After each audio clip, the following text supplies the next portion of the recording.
In Corporita Bonanza with Hanan Awaad, we will talk about several topics and we will meet successful people and experts in many fields to learn about their success stories and learn from them how to empower ourselves and stimulate our creativity.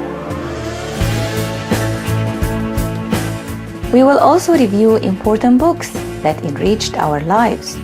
This program is for you, whether you are an employee or searching for your next big opportunity, or managing a business, or a student, or a parent.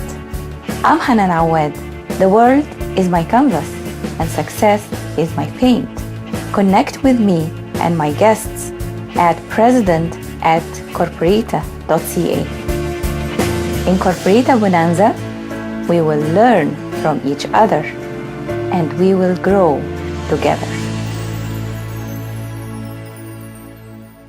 So today at Corporita Bonanza, we have Howard Pell. He's the author of Retired, Fit, and Fit. Hello. Howard, thank you so much for being here with me at Corporita Bonanza. And at Corporita, we believe that wisdom and knowledge are gold nuggets. We have to dig and find it. And of course, it will bring us good luck. Very nice. I like that very much. Okay, so Howard, what are you? I remember when we first met and you used that question to tell me all about your book. Yes. Well, that's a very good question. And maybe I can preface it by saying, what was I? Mm-hmm. Because certainly when you meet new people and you are not retired, before you've retired, you are someone. You are a doctor, a lawyer, some professional, a CEO, a police officer, something like that. But when you retire, you used to be a doctor or used to be a lawyer or a police officer. And at one time, I used to be a trainer for a software company here in Waterloo. Mm-hmm.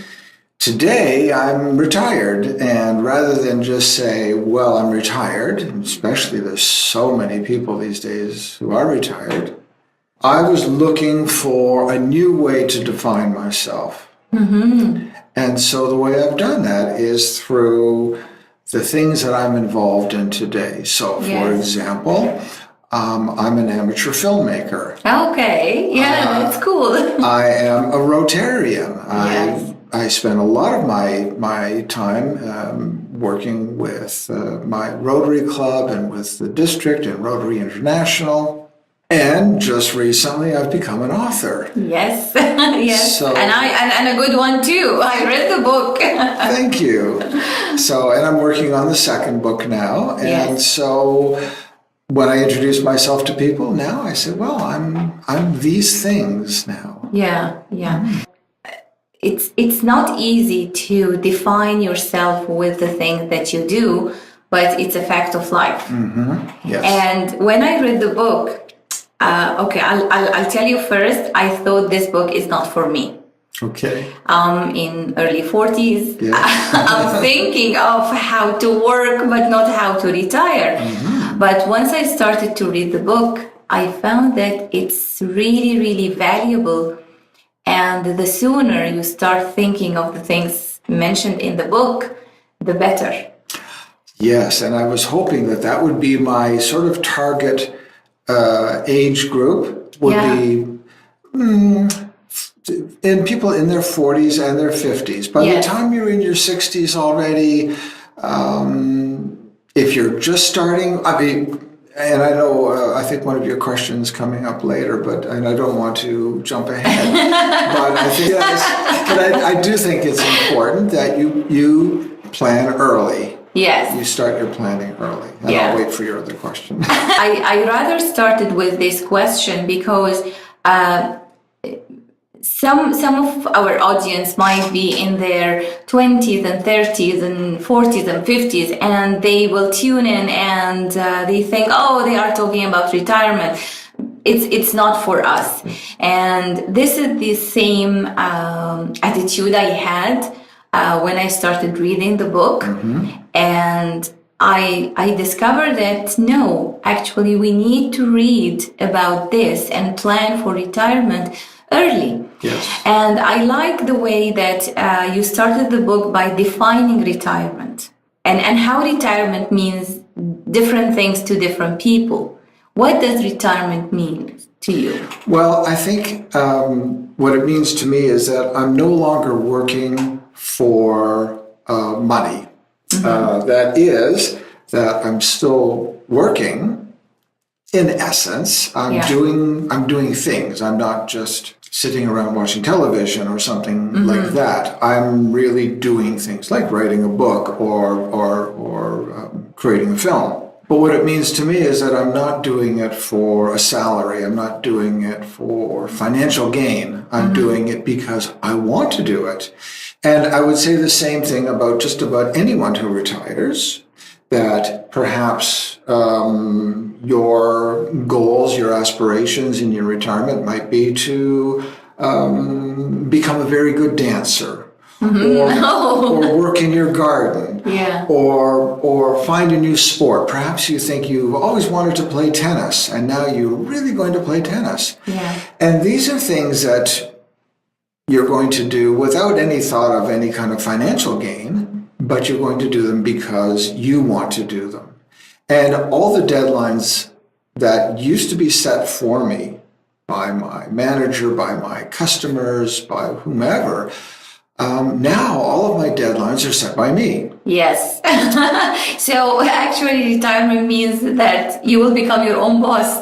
In essence, yes. Oh. And along with that, of course, comes the responsibility then of really setting your own deadlines and being your own boss and not falling into, how should I say it, the trap, I guess, of really not doing anything. Yeah. Some people will say to me, and I've spoken with many, many people about their retirement since the book, even before the book, but since the book. And people say, well, when I retire, I want to clean out the garage and I'm going to repair something in the backyard, the fence or something like that. Oh. And that's wonderful. Yes. For the first few weeks. Yes. But once you've done that, you've got What's next? 30 years Yeah. possibly ahead of you that you're going to be retired. And you have to fill that time with something that you feel is productive, something that you feel is worthwhile. Yeah.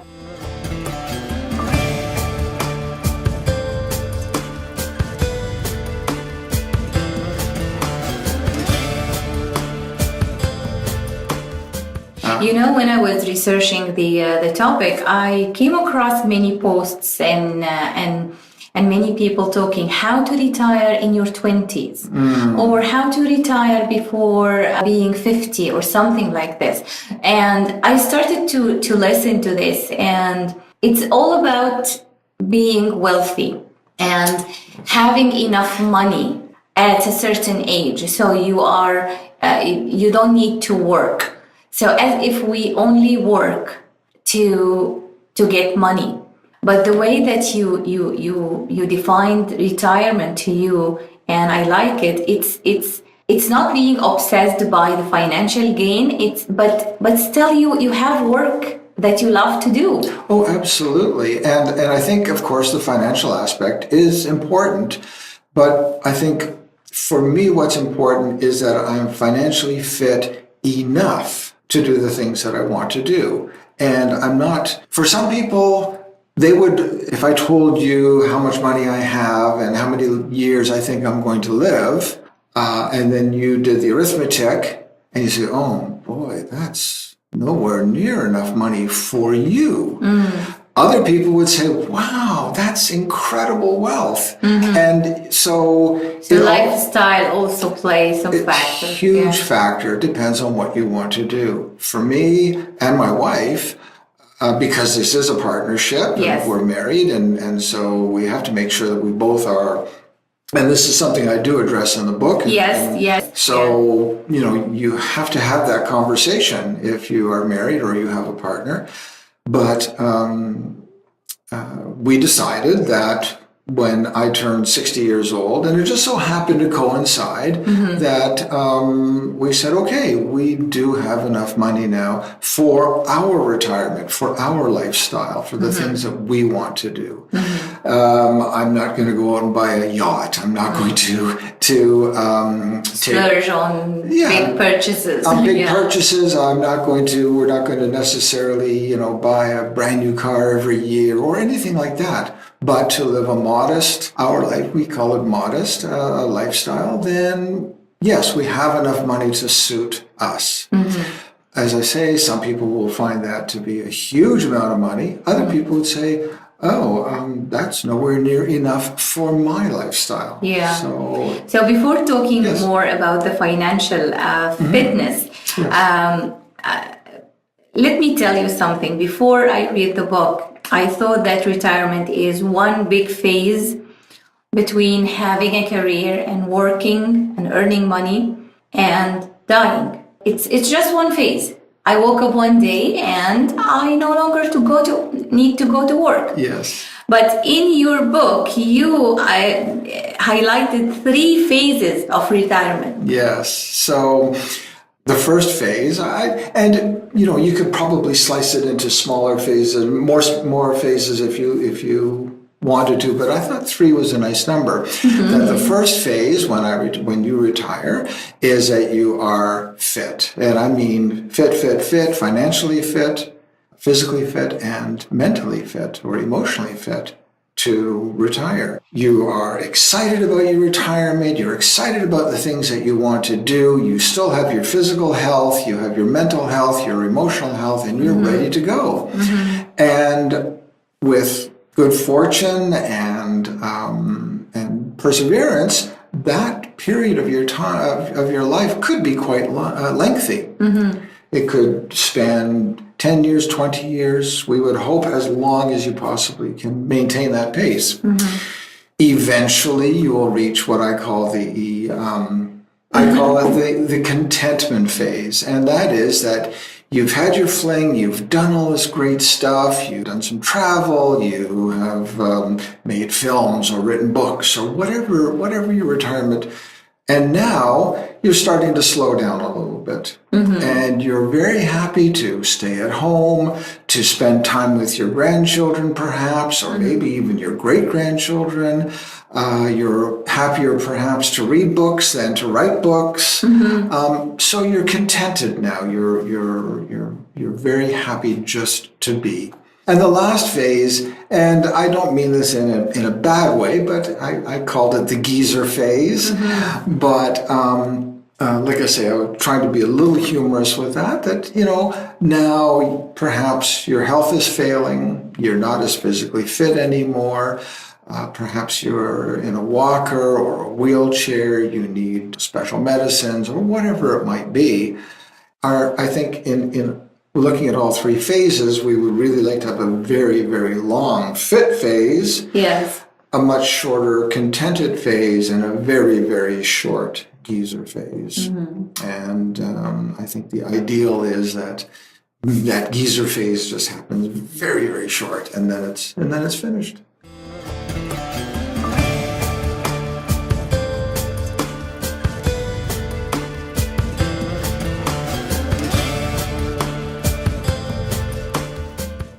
It's very interesting because after I read the book and I read about the phases of retirement, I reflected on my father's case. And when he retired from the government, he had started his consulting company and kept working as a civil engineer consultant. And he was so active, very involved in so many things.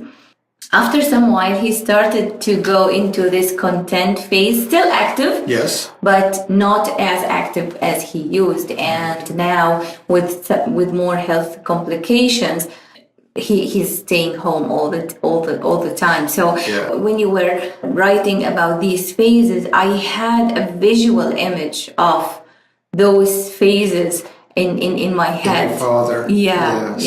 And it's very interesting when we talk about dying and death.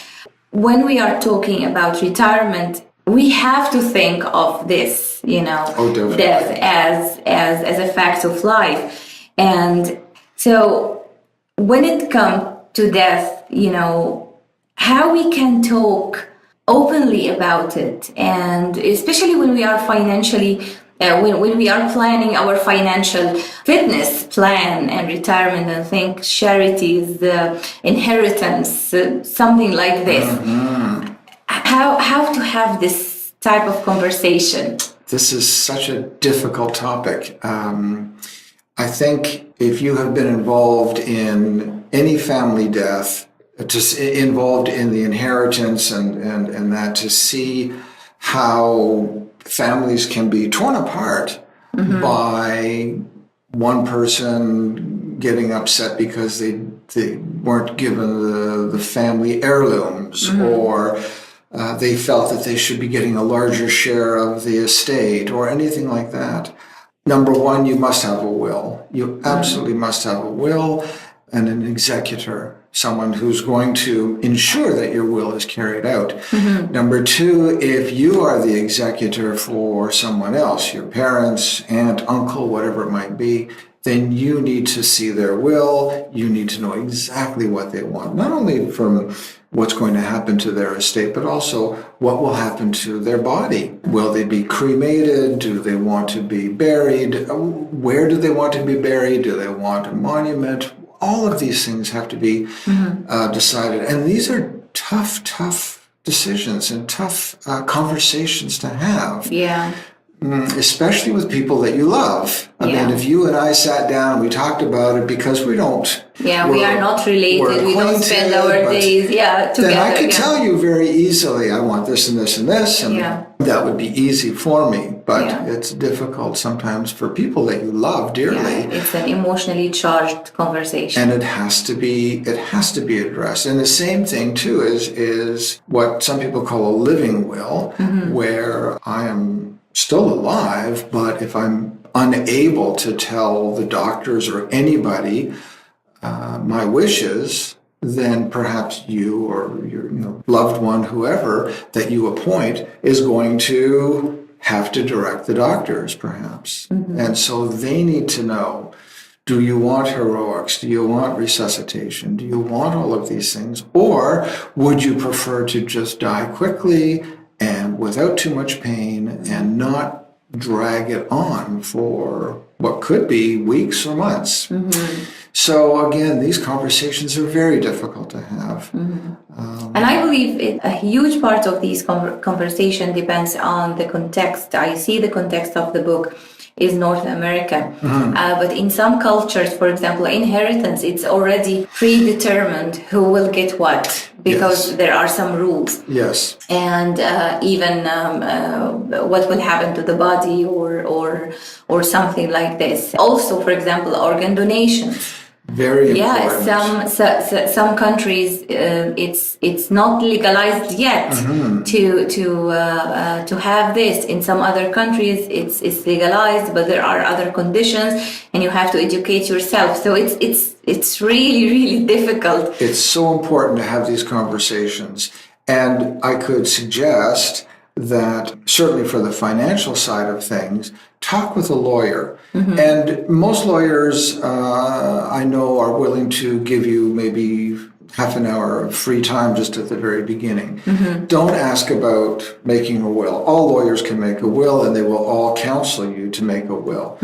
Ask them what their experience has been with families where someone did not have a will. Okay. Ask them about those experiences. That's very interesting. Yeah. Because they will offer you horror stories. You can't believe that people would change this much. Even in my own family, sort of a distant part of the family, when the mother and father passed away, the children fought so bitterly that to this day, years later, they won't speak to each other. Yeah, we have, in other cultures, there are other stories similar to this. And now I'm thinking, although everything was structured in a way, but again, there were so many conflicts and struggles. And this is your decision to make. If it's your will, It's your decision to make. People have to honor that decision.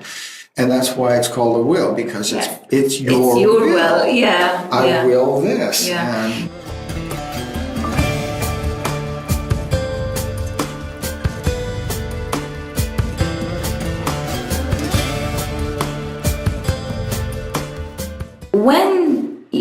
when a person should start thinking about their retirement. Yes. I told you when I started reading the book, I read the book because I was preparing for this interview. But later I thought, I think it's time. I'm 42. Yes. And my husband is 52. Okay. And I think this is the time. Yes. But again, maybe that's the time for me. In general, are there general rules or best practice or? So when I started to write this book, all the books that I read in my approach to my retirement talked about the financial aspect. Yes, and that's my observation too through my research. Some books that really do talk a little bit about physical fitness. Yes. There's no books that I found that talked about all three fitnesses. Yes. And yes, so that's I agree. why. Now, most books will tell you that about the financial aspect, you start early. You start saving your money. You take an RRSP, you take a TFSA, and you start saving your money early. You buy life insurance if you have children. So they advise you this sort of thing.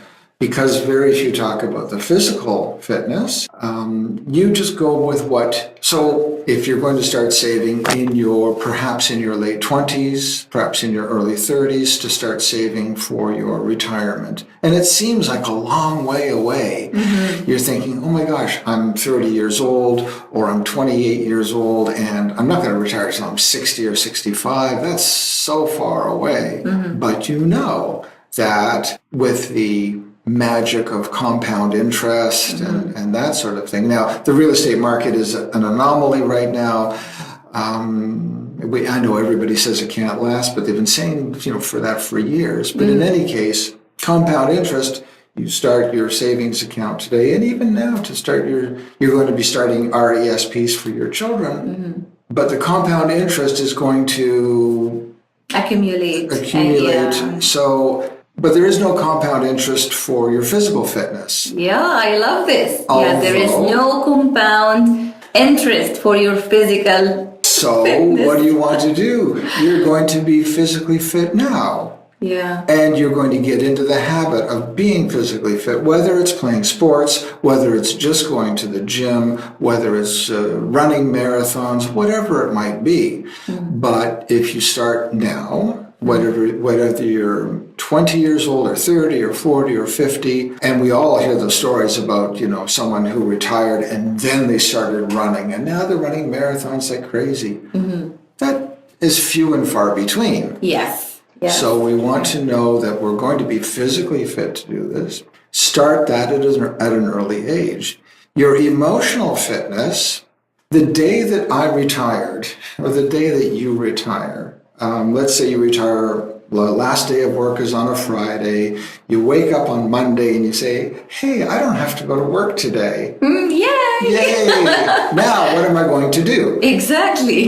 If you haven't planned this out, well, again, maybe you're going to clean the garage or you're going to plant the flower bed or something like that. But what I would like to tell people is that if you start planning your retirement, your emotional fitness, 2 years, 3 years, 5 years before you retire, say in your late 40s or your 50s, and you say, there's a lot of things that I want to do, and I really don't have the time to do them today. Like, for example, I'd like to take up dancing. Myself and my partner, we love to dance, or we don't even know. Maybe we just want to try it. So have a bucket list for after retirement. Yes. Now you can say, okay, I'm going to go dancing 1 hour each week.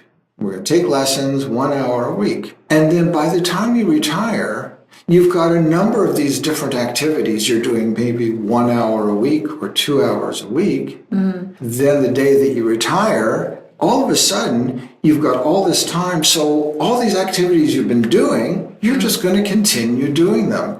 Except now you're going to do them more often, more frequently. Yeah. So now you could dance 2 hours a week or 3 hours a week. You could devote more time to a service club, for example. You could play tennis more often. You could go golfing or bowling or whatever it might be. But you've already got that in place.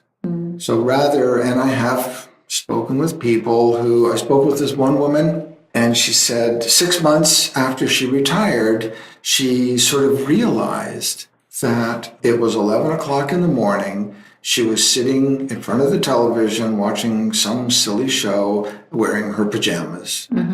And she realized that she'd been doing that for 6 months. And she immediately found herself a part-time job. Okay. Yes. I have met a lady also working at a store. And when I was talking to her, I discovered that she was in a managerial position in some other company before retiring, but she hated staying home. Yes. So, okay, yeah.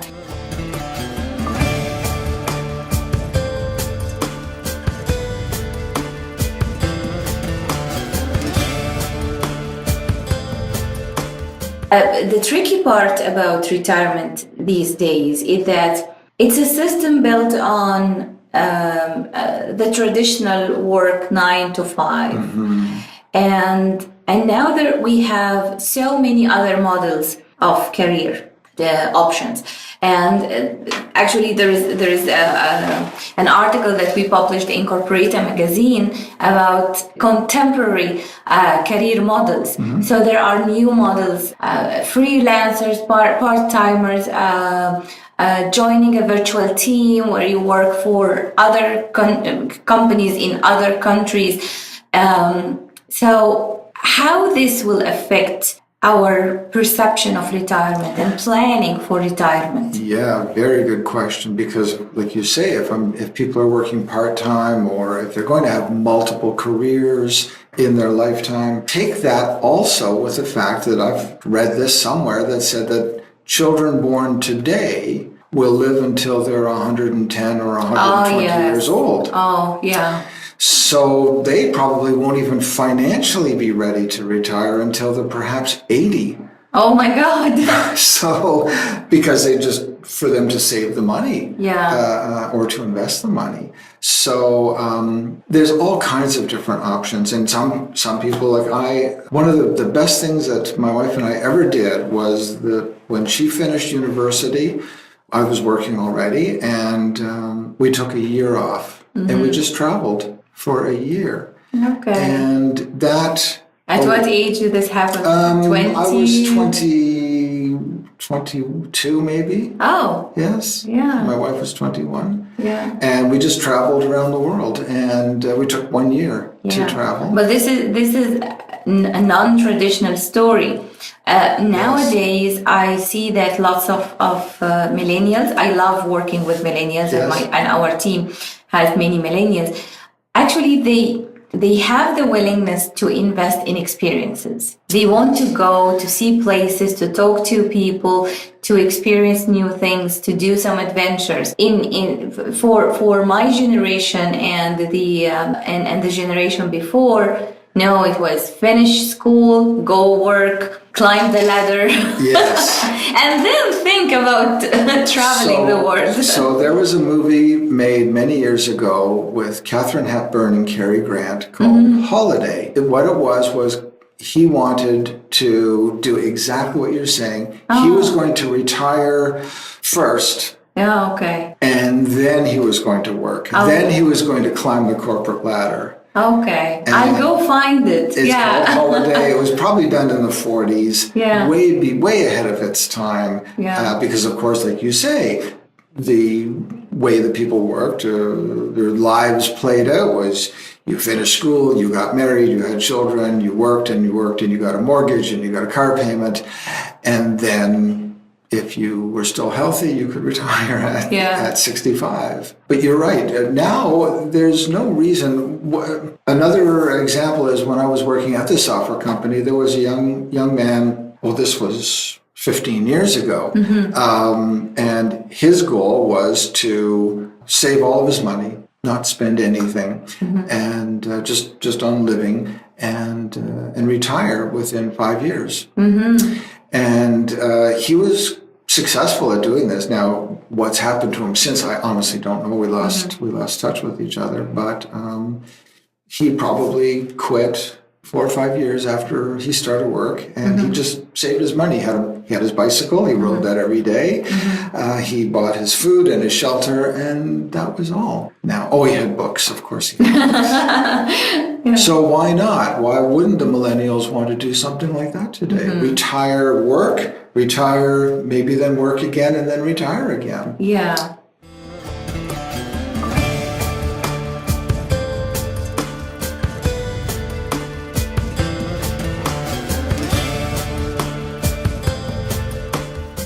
It's really interesting how times change and our perception of so many things change. Old age comes with all sorts of physical challenges, and some people lead hectic lifestyles and approach their retirement years with baggages of health problems. So if you are in that case and you did not plan early enough, how to plan for your physical fitness and well-being? Yeah. We might have 3 scenarios. So the best case scenario, the worst case scenario, and the moderate scenario. Yes. Well, someone that I spoke with about this very topic said to me that she did not win the health lottery. And it seems almost true in a way that so many people seem to have won the health lottery. They're healthy, they're fit, and they seem to be, my father is 89 years old,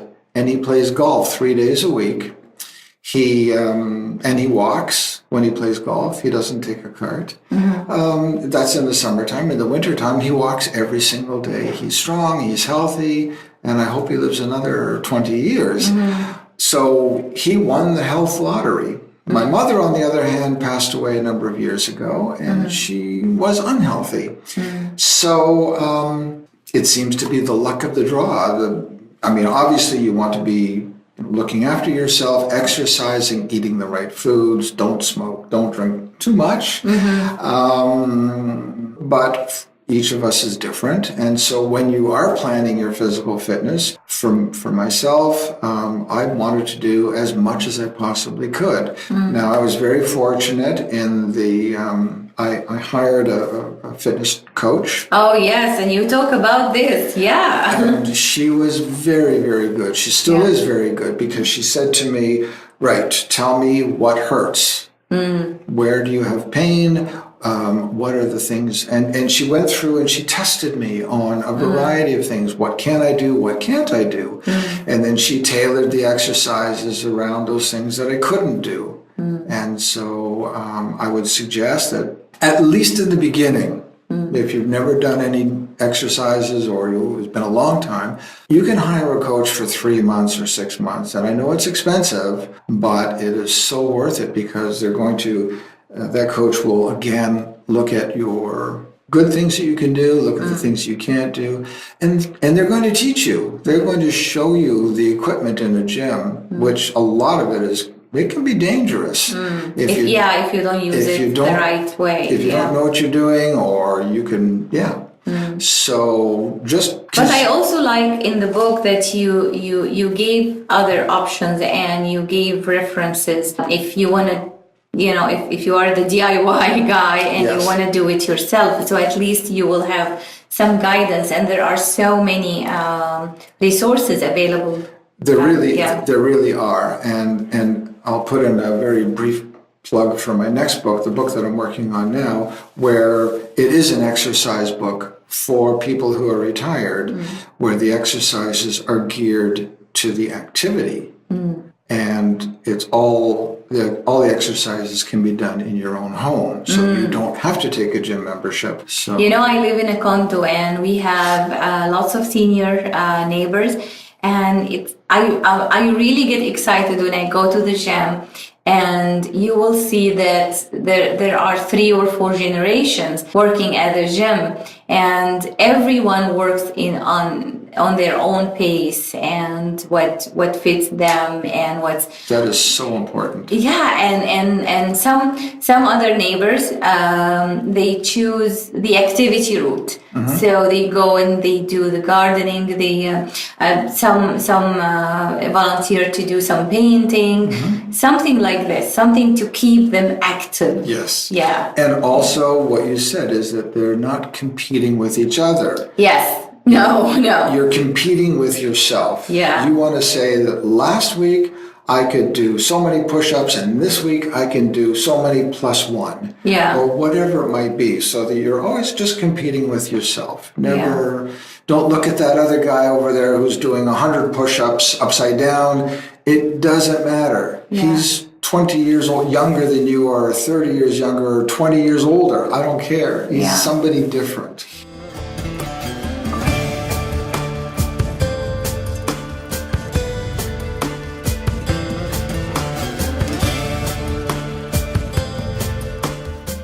It's very interesting in some cultures, actually, when the grandfather is there, everyone wants them the grandparents want them to not to get involved. One of my favorite sections in your book is the section about making a difference. Yes. And making the world a better place. Many seniors and retirees feel that they worked hard all their lives and it's time to get some rest. On the other hand, our lifespans, as you mentioned before, and life expectancy are extended for many, many years more. Then how a person be of service, what's the mindset or attitude that this person should adopt? Well, I think for me, one of my philosophies in life is that we are here to help other people. There's no question in my mind that there are so many people that are less fortunate than we are in any aspect. And if I can help someone, I'm going to help them. And so if I can go and specifically look for opportunities. We live in Canada. I think Canada is the best country in the world. I was born and raised here. Yes. Yet I always admit that things could be better. Yeah. And if I don't do it, perhaps someone else might not. And so I think that's a healthy attitude to take. And so I want to, I would encourage everyone to try and help make your community, and it depends. You can call your community 4 square blocks in which you live, or you could call it your town or your city. You could call it the province. You could call your community the country, or even the whole continent or the whole world, where you're going to help. And many people think of helping is writing a check or donating money, but there is always the sweat equity. Absolutely. There's so much that can be done, whether it's building a school, whether it is repairing an existing school or clinic. If you have skills, still offer to people. I would suggest don't. There was one example I did give in the book of... Yes, you weren't against using the same skill and doing the same work that you used to do before retirement. Try to stay away from that. Yeah. By the same token, mentoring young people is so rewarding. Yes. Yes. And offering them your knowledge. There's the Rotary Club that I belong to. We have a project in Mexico at an orphanage, and this is a really a unique situation where they have young children in the orphanage, and it's a retirement home at the same time. Yeah. And the elderly people play with the children. Yes. Wonderful. What an experience. And so you can tap into even if it's just they're going to play with the children, but it's more than that because they can teach the children too. Yeah. So again, mentoring, there's so many ways that you can contribute, like you say, rather than just writing a check. And writing a check, there's nothing wrong with that. If you have the financial wherewithal. Even if you don't, like you say, sweat equity is, and it's appreciated. It's appreciated by many, many people. And I would also say, if you join a service organization and you find out that it's not for you, don't give up. Oh, yeah. Find another one. Yes. Don't give up because this one may not suit you completely. Yeah. The other thing I would like to point out too about this is that many people have their circle of friends in their place of employment. Oh. And so when they retire, they find that 40 hours a week, they don't see their friends anymore in the office. And then at the end of the day, their friends, they have other family commitments and other things to do. So they find that their circle of friends has greatly diminished. When you retire, if you've got a number of things that you're already doing, like playing tennis or making videos or gardening or whatever it might be, where you develop a new circle of friends or just expand your circle of friends, then you're going to be much happier towards the end of your life. And the same goes for service organizations. If you want to join the Kinsmen or Rotary or whatever. Or your church. Or your church. Whatever it might be, you're going to make friends because the people have already self-selected that they're a Rotarian already, for example. And so they have the same thoughts that you do about helping your community and helping other people. So expand your network of friends before you retire.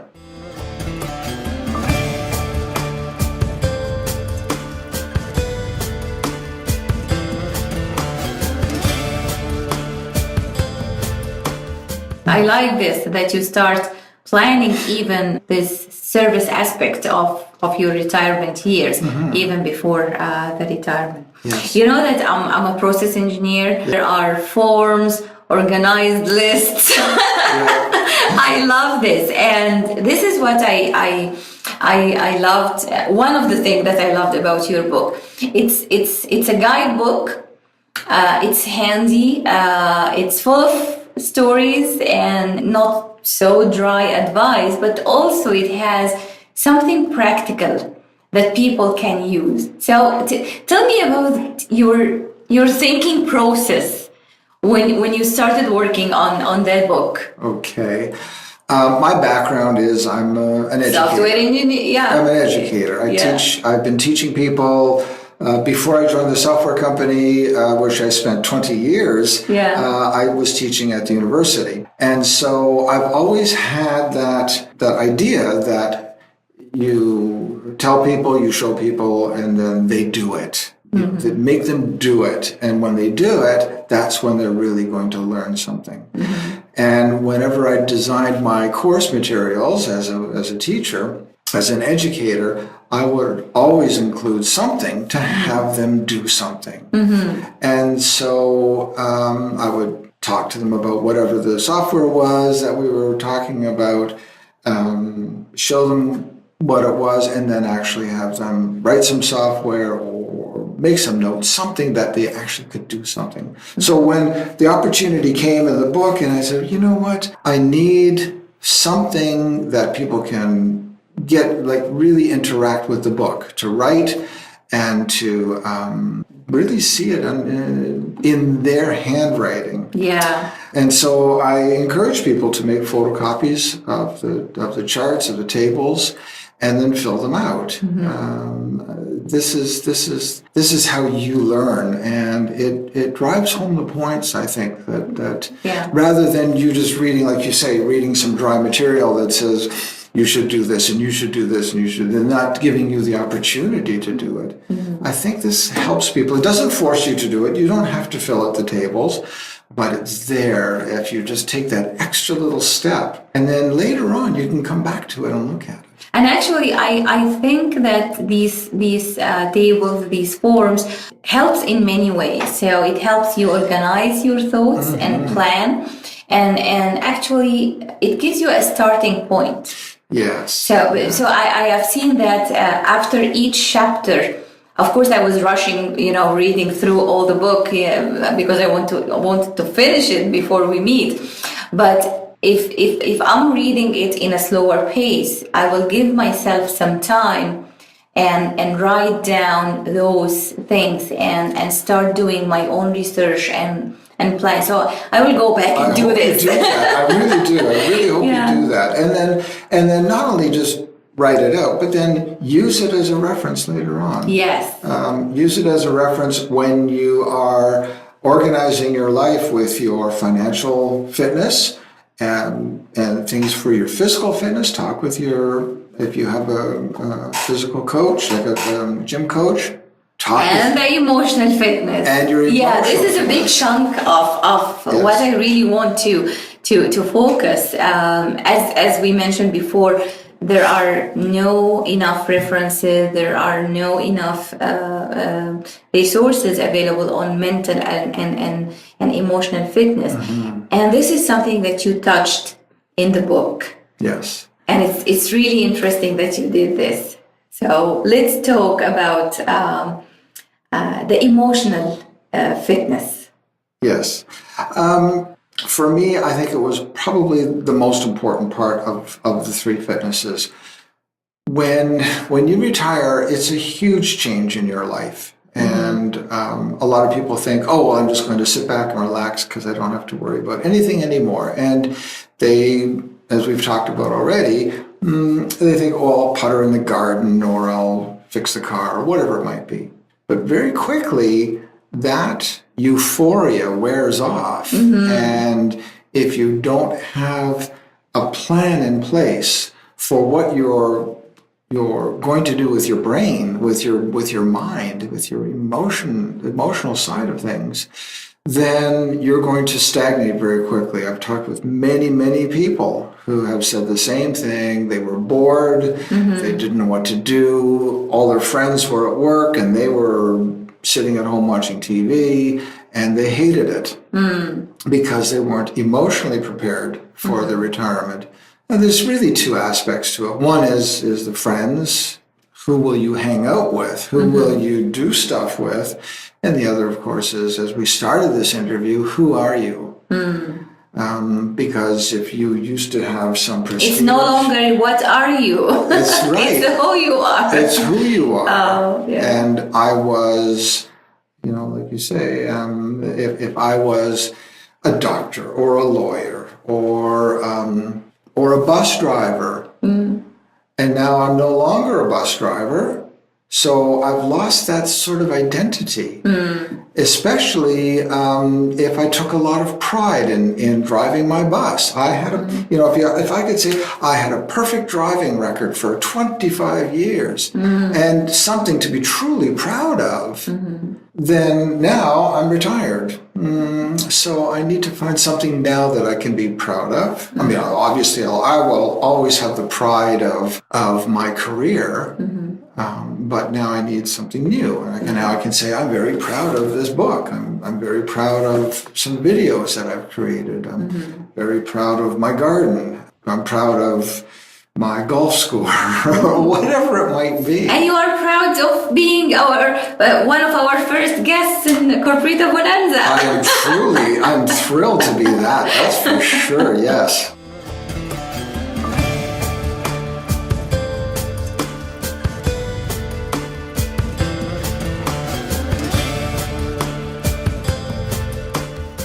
This book, when you are a man, I'm a woman, and when I was reading the book, I didn't feel that it's gender specific. I felt that anyone can read it and can learn from it. At the end, we are all humans, yes. And we have the same components. We have our bodies, our souls, our hearts, our brains. So when you were writing the book, did you think of this, or just came organically, naturally?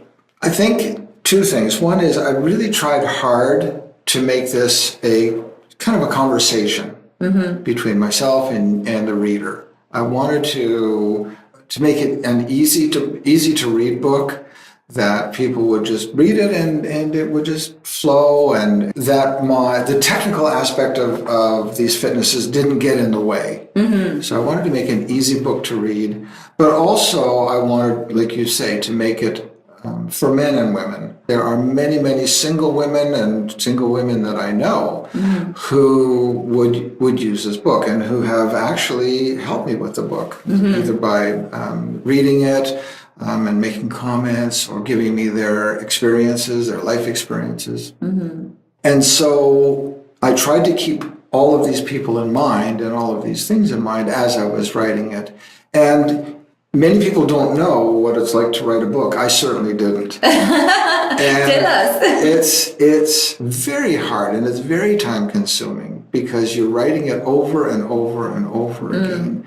And I don't even want to think about how many times. It's really interesting because I came across those claims: how to write a book in 5 days, how to write a book in 10 weeks.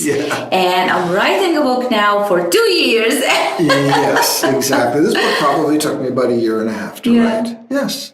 Oh, yes. I've been working on my second book now for at least 1 year. Yeah. So it's not. Can you give us a glimpse of the new book? Yes. Oh, it really is the sequel to this one, where my wife and I were traveling early last year, and we always meet people while we're traveling, and for whatever reason, we just seemed to meet people who had injured themselves while they were traveling. And whether they had slipped on some marble floor in a cathedral, or they tripped over something on a cobblestone street or something like that. And that got me thinking that and they were retired people, our age, and it got me thinking that would there be something that we could have done to prevent these accidents? Because, if you hurt your knees or if you fall and you break a hip, at a young age, you can recover and you probably wouldn't even break your hip because your bones are strong and your body is resilient.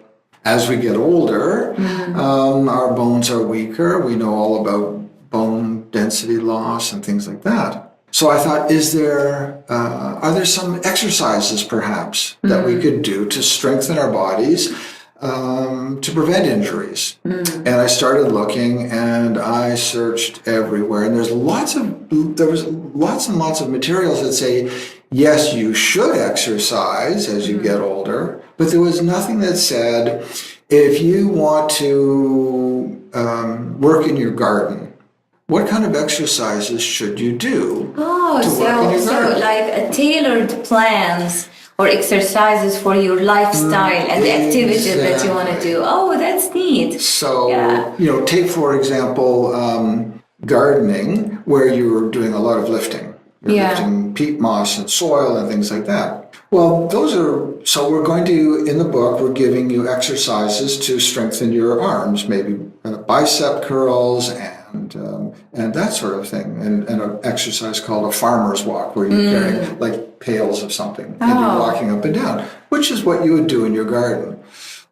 Great exercises if you want to be a gardener. Not such great exercises if you want to play golf or tennis, or what about camping or hiking or cycling?